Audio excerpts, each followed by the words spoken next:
it's Friday, June 17th. I'm Miriam. And I'm Steven. And here are your morning announcements. Grads, you have to get those baby pic and recreation pics as soon as possible. The deadline to submit them is today to the email below. And not to Mr. Baird. Don't be left out by not submitting. My parents would be devastated if I didn't submit them. And I'm sure some of yours will be as well.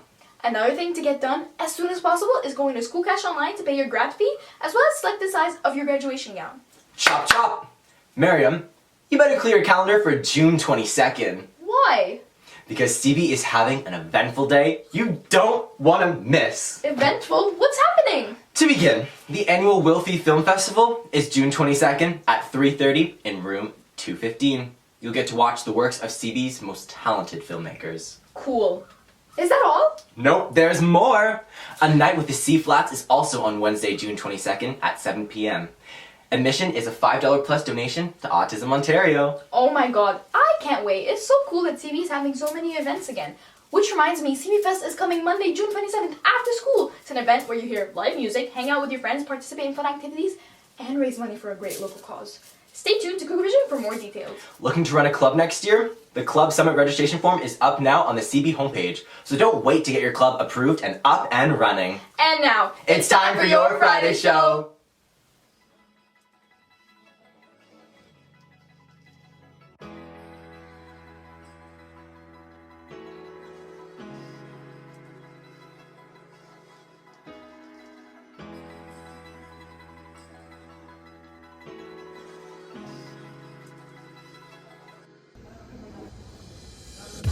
Hey CB, today we're going to check out Colonel Bai's very own talent at the art show. Alright, so this is my biggest piece that I've ever done, and it's about the blue-collar workers in the fast fashion industry and how we don't really think about them when we're buying just mass-produced products in the digital age that we are in. I wanted to build up a sense of cohesion, so that's kind of why you can see that these are all tanned in these tones of burnt umber. And this was probably like the biggest exploration I did with grade 12 art, because I never painted with acrylics prior to this.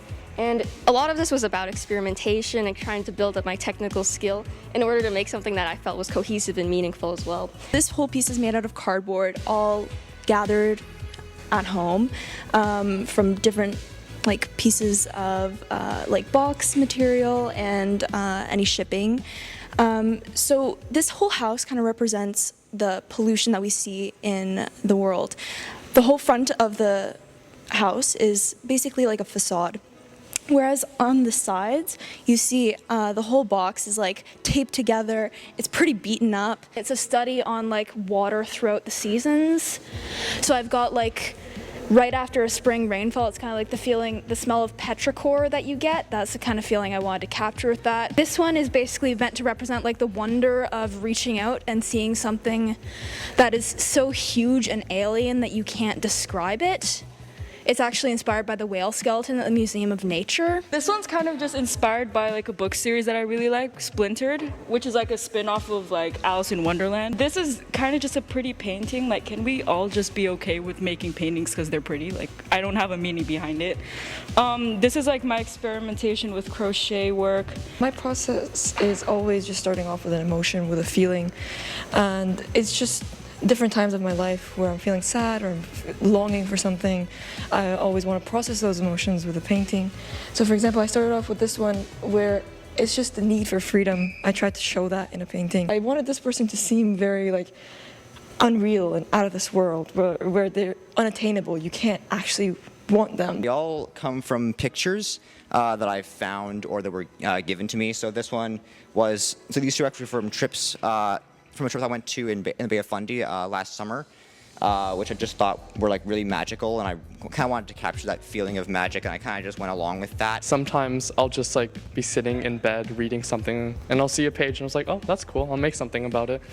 Or maybe I just feel a certain way sometimes and just pull out my tablet and start going. This one took 2 hours, but some of them, the more complicated ones can take around 3 weeks.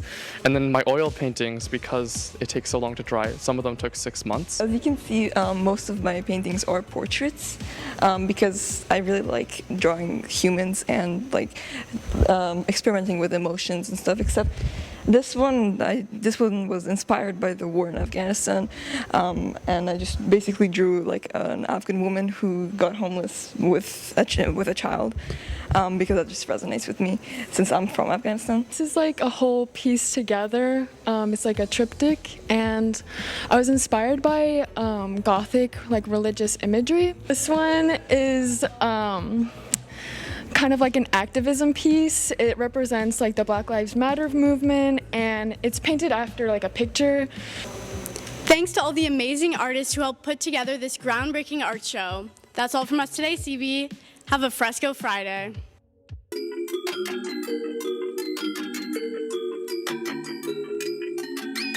I wanna be happy like when